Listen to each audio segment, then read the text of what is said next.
ವೀಕ್ಷಕರೇ, ಸನ್ಮಾರ್ಗ ಸುದ್ದಿ ಸಂಚಯಕ್ಕೆ ಸ್ವಾಗತ. ನಾನು ಬಬಿತಾ ಶ್ರೀನಿವಾಸ್.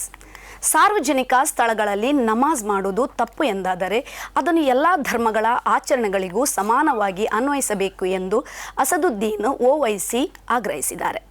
ಸಾರ್ವಜನಿಕ ರಸ್ತೆಗಳಲ್ಲಿ ಇತರ ಧರ್ಮಗಳ ರ್ಯಾಲಿಗಳು ಮತ್ತು ಧಾರ್ಮಿಕ ಸಭೆಗಳು ನಡೆದಾಗ ಯಾರು ದೂರು ನೀಡುವುದಿಲ್ಲ ಮತ್ತು ನಮಾಜ್ನತ್ತ ಮಾತ್ರ ಬೆರಳು ತೋರಿಸುವುದು ಇಬ್ಬಂದಿತನವಾಗಿದೆ ಎಂದು ಅವರು ಆರೋಪಿಸಿದರು. ಸಂವಿಧಾನದ 25ನೇ ವಿಧಿಯನ್ನು ನೆನಪಿಟ್ಕೊಳ್ಳಿ.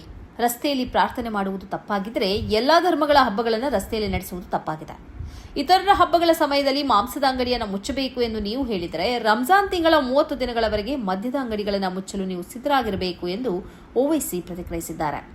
ಹಿಂದೂ ಹಬ್ಬಗಳ ಭಾಗವಾಗಿ ಮೊಟ್ಟೆ, ಮಾಂಸ ಮತ್ತು ಕೋಳಿ ಮಾರಾಟದ ನಿಷೇಧವನ್ನು ಪ್ರಶ್ನಿಸಿದ ಓವೈಸಿ ಇದು ಯಾವ ರೀತಿಯ ಕಾನೂನು ಎಂದು ಕೇಳಿದ್ದಾರೆ. ಮುಸ್ಲಿಮರನ್ನ 2ನೇ ದರ್ಜೆಯ ನಾಗರಿಕರನ್ನಾಗಿ ಮಾಡಲು ಮತ್ತು ಅವರ ಮೇಲೆ ದಬ್ಬಾಳಿಕೆ ನಡೆಸಲು ದ್ವೇಷದ ರಾಜಕೀಯ ಇದರ ಹಿಂದೆ ಇದೆ ಎಂದು ಅವರು ಹೇಳಿದ್ದಾರೆ. ಮುಸ್ಲಿಮರು ಪ್ರತಿದಿನ ರಸ್ತೆಯಲ್ಲಿ ಸೇರುವುದಿಲ್ಲ. ಶುಕ್ರವಾರದಂದು ಅಥವಾ ಈದ್ ದಿನಗಳಲ್ಲಿ ಮಾತ್ರ ರಸ್ತೆಯಲ್ಲಿ ನಮಾಜ್ ಮಾಡ್ತಾರೆ. ಭಾರತದಲ್ಲಿ ಎಲ್ಲಾ ಧರ್ಮಗಳ ಹಬ್ಬಗಳನ್ನು ರಸ್ತೆಗಳಲ್ಲಿ ನಡೆಸಲಾಗುತ್ತದೆ. ಆದರೆ ಅದರಲ್ಲಿ ಯಾವುದನ್ನು ನೋಡದವರು ನಮಾಜನ್ನು ನೋಡಿದಾಗ ಮಾತ್ರ ದೃಷ್ಟಿ ಕಳೆದುಕೊಳ್ತಾರೆ ಎಂದು ಓವೈಸಿ ಹೇಳಿದ್ದಾರೆ. ಆಪ್ ಪಕ್ಷ ಪಂಜಾಬ್ ನಗರ ಪಾಲಿಕೆ ಚುನಾವಣೆಯಲ್ಲಿ ಭಾರಿ ಮುನ್ನಡೆ ಸಾಧಿಸಿದೆ. ಒಟ್ಟು 958 ವಾರ್ಡ್ಗಳನ್ನು ಅದು ಗೆದ್ದಿದೆ. ಚುನಾವಣೆ ನಡೆದ 8 ಪುರಸಭೆಗಳಲ್ಲಿ ಎಎಪಿ 5 ವಾರ್ಡ್ಗಳನ್ನು ಗೆದ್ದಿದೆ. ಈ ಮೂಲಕ ಬಿಜೆಪಿ ಮತ್ತು ಕಾಂಗ್ರೆಸ್ಸಿಗೆ ಭಾರಿ ಮುಖಭಂಗವಾಗಿದೆ. ಕಾಂಗ್ರೆಸ್ 2ನೇ ಸ್ಥಾನದಲ್ಲಿದ್ದು 390 ವಾರ್ಡ್ಗಳನ್ನು ಗೆದ್ದಿದೆ. ಶಿರೋಮಣಿ ಅಕಾಲಿದಳ್ 191 ವಾರ್ಡ್ಗಳಲ್ಲಿ ಗೆದ್ದಿದೆ ಮತ್ತು ಬಿಜೆಪಿ 170 ವಾರ್ಡ್ಗಳಲ್ಲಿ ಗೆದ್ದಿದೆ. ಪಕ್ಷೇತರರು 251 ವಾರ್ಡ್ಗಳಲ್ಲಿ ಗೆದ್ದಿದ್ದಾರೆ. ಬಹುತೇಕ ಹೆಚ್ಚಿನ ಎಲ್ಲ ಕಾರ್ಪೊರೇಷನ್ಗಳನ್ನು ಆಪ್ ಗೆದ್ದುಕೊಂಡಿದೆ. ಮುಂದಿನ 9 ತಿಂಗಳಲ್ಲಿ ಪಂಜಾಬ್ನಲ್ಲಿ ಅಸೆಂಬ್ಲಿ ಚುನಾವಣೆ ನಡೆಯಲಿದ್ದು ಅದಕ್ಕಿಂತ ಮೊದಲು ನಡೆದ ಈ ಚುನಾವಣೆಯ ಫಲಿತಾಂಶ ಆಪ್ನಲ್ಲಿ ಭಾರೀ ಧೈರ್ಯವನ್ನು ಹುಟ್ಟುಹಾಕಿದೆ. ಮಾನಸಿಕ ಮತ್ತು ದೈಹಿಕ ಒತ್ತಡವನ್ನು ತಪ್ಪಿಸಲು ಹೆಚ್ಚು ಯುವಕರು ತಮ್ಮ ಉತ್ತಮ ಸಂಬಳದ ಐಟಿ ಉದ್ಯೋಗವನ್ನು ತೊರೆದು ಬೇರೆ ಉದ್ಯೋಗಗಳಿಗೆ ತೆರಳುತ್ತಿದ್ದಾರೆ. ಒತ್ತಡದ ಐಟಿ ಉದ್ಯೋಗವನ್ನು ಬಿಟ್ಟು ಆರಾಮವಾಗಿರುವುದಕ್ಕೆ ಪ್ರಯತ್ನಿಸುತ್ತಿದ್ದಾರೆ. ಇಲ್ಲೋರ್ವ ಐಟಿ ಮ್ಯಾನೇಜರ್ ತನ್ನ ಕೆಲಸವನ್ನು ತ್ಯಜಿಸಿ ಆಟೋ ಚಾಲನೆಗೆ ಇಳಿದು ಸುದ್ದಿಯಲ್ಲಿದ್ದಾರೆ. 9 ವರ್ಷಗಳಿಂದ ಐಟಿ ಮ್ಯಾನೇಜರ್ ಆಗಿದ್ದ ಮಹಿಳೆ ಅದನ್ನು ತೊರೆದು ಆಟೋ ಚಾಲನೆಗೆ ಇಳಿದ ಸಂಗತಿಯನ್ನ ಡಾಕ್ಟರ್ ನಜರಿನ್ ಮಿದ್ಲಾಜಿ ಎಂಬುವರು ಹಂಚಿಕೊಂಡಿದ್ದಾರೆ. ನಾನು ಓರ್ವ ಮಹಿಳೆಯನ್ನ ಭೇಟಿಯಾದೆ. ಅತ್ಯಂತ ಧೈರ್ಯದ ಮಹಿಳೆ. ಚೆನ್ನಾಗಿ ಡ್ರೆಸ್ ಧರಿಸಿದ್ರು, ಶಾಂತಿಯಿಂದ ಇದ್ರು. ಗಂಡಸರು ಹೆಚ್ಚಾಗಿ ಕಾಣಿಸುವ ಈ ಕ್ಷೇತ್ರದಲ್ಲಿ ಮಹಿಳೆ ಇರುವುದು ನನಗೆ ಅಚ್ಚರಿ ತರಿಸಿತು. ನಾನು ವಿಷಯ ಕೇಳಿದೆ. 9 ವರ್ಷಗಳಿಂದ ಐಟಿ ಕಂಪನಿಯಲ್ಲಿ ಮ್ಯಾನೇಜರ್ ಆಗಿದ್ದೆ. ಒತ್ತಡ ಇತ್ತು, ಟೆನ್ಷನ್ ಆಗ್ತಾ ಇತ್ತು. ಈಗ ಎಲ್ಲವನ್ನೂ ಕಳ್ಕೊಂಡಿದ್ದೇನೆ, ಆರಾಮವಾಗಿದ್ದೇನೆ. ತಿಂಗಳಿಗೆ 60,000 ರೂಪಾಯಿ ಗಳಿಸುತ್ತಿದ್ದೇನೆ ಎಂದು ಆಕೆ ಹೇಳಿರುವುದನ್ನು ನಜರೀನ್ ಹಂಚಿಕೊಂಡಿದ್ದಾರೆ. ದುಬೈ ಮಸೀದಿಯಲ್ಲಿ ಈದ್ ಪ್ರಾರ್ಥನೆಯಲ್ಲಿ ಸೇರಿಕೊಂಡ ಹುಮನಾಯ್ಡ್ ರೋಬೋಟ್ ಸಾಮಾಜಿಕ ಮಾಧ್ಯಮದಲ್ಲಿ ಭಾರಿ ಸದ್ದು ಮಾಡ್ತಾ ಇದೆ.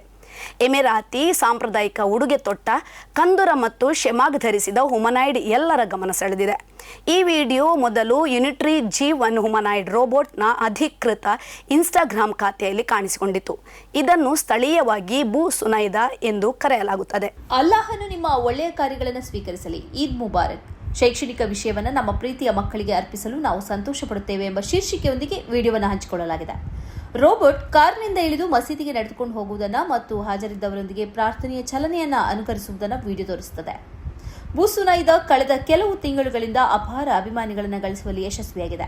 ಸಾರ್ವಜನಿಕ ಕಾರ್ಯಕ್ರಮಗಳಲ್ಲಿ ನಿಯಮಿತವಾಗಿ ಕಾಣಿಸಿಕೊಳ್ಳುತ್ತಿದೆ. ದುಬೈ ಆಡಳಿತಗಾರ ಮತ್ತು ಯುಎಇ ಉಪಾಧ್ಯಕ್ಷ ಮತ್ತು ಪ್ರಧಾನಿ ಶೇಖ್ ಮೊಹಮ್ಮದ್ ಬಿನ್ ರಶೀದ್ ಅಲ್ ಮುಕ್ತುಮ್ ಜೊತೆಗೆ ಎಮಿರೇಟ್ಸ್ ಟವರ್ಸ್ ಬಳಿ ಕಾಣಿಸಿಕೊಂಡಾಗ ಈ ರೋಬೋಟ್ ರಾಷ್ಟ್ರೀಯ ವ್ಯಾಪಿ ಗಮನ ಸೆಳೆಯಿತು. 104 ವರ್ಷದ ಎಂಬಾ ಮಾರ್ಜಿಯಾ ಎಂಬ ಇಂಡೋನೇಷ್ಯಾದ ಮಹಿಳೆ ಹಜ್ ನಿರ್ವಹಿಸಿ ವಿಶೇಷ ಗಮನ ಸೆಳೆದಿದ್ದಾರೆ. ಈ ವರ್ಷ ಹಜ್ ನಿರ್ವಹಿಸಿದ ಅತ್ಯಂತ ಹಿರಿಯ ವ್ಯಕ್ತಿ ಎಂದು ಇವರು ಗುರುತಿಗೀಡಾಗಿದ್ದಾರೆ. 67 ವರ್ಷದ ಮಗಳು ಮುಯಿದ ಜೊತೆ ಮಕ್ಕಕ್ಕೆ ತೆರಳಿ ಇವರು ಹಜ್ ನಿರ್ವಹಿಸಿದ್ದಾರೆ. ಕಠಿಣ ಪರಿಶ್ರಮ ಮತ್ತು ದೃಢ ನಿಶ್ಚಯವಿದ್ರೆ ವಯಸ್ಸು ಒಂದು ಲೆಕ್ಕವೇ ಅಲ್ಲ ಅನ್ನೋದನ್ನು ಈ ತಾಯಿ ಸಾಬೀತುಪಡಿಸಿದ್ದಾರೆ. ಈ ಬಾರಿ ಇಂಡೋನೇಷ್ಯಾದಿಂದ 2,21,000 ಮಂದಿ ಹಜ್ ನಿರ್ವಹಿಸಲು ಮಕ್ಕಕ್ಕೆ ಬಂದಿದ್ದಾರೆ. ಇವರಲ್ಲಿ ಈ ತಾಯಿ ಕೂಡ ಒಬ್ಬರು. ತನ್ನ ಊರಲ್ಲಿ ಇವರು ಗಂಜಿ ಮಾರಾಟ ಮಾಡುವ ಮೂಲಕ ಜೀವನ ಸಾಗಿಸುತ್ತಿದ್ದಾರೆ. ದೈನಂದಿನ ಖರ್ಚುಗಳನ್ನು ಪೂರೈಸಿದ ನಂತರ ಉಳಿದ ಹಣವನ್ನು ಒಂದು ಬಾಕ್ಸ್ನಲ್ಲಿ ಇವರು ಸಂಗ್ರಹಿಸಿಡ್ತಿದ್ರು. ಅಲ್ಲದೆ ಹಣದ ಕೊರತೆ ಇದ್ದಾಗ ಇವರ ಮಗ ನೀಡಿದ ಆರ್ಥಿಕ ಬೆಂಬಲವು ಹಜ್ ಕನಸಿಗೆ ದಾರಿ ಮಾಡಿಕೊಟ್ಟಿತು. 2021ರಲ್ಲಿ ಇವರು ಮೊದಲ ಬಾರಿಗೆ ಹಜ್ ಯಾತ್ರೆಗೆ ತನ್ನ ಹೆಸರನ್ನು ನೋಂದಾಯಿಸಿಕೊಂಡಿದ್ದರು.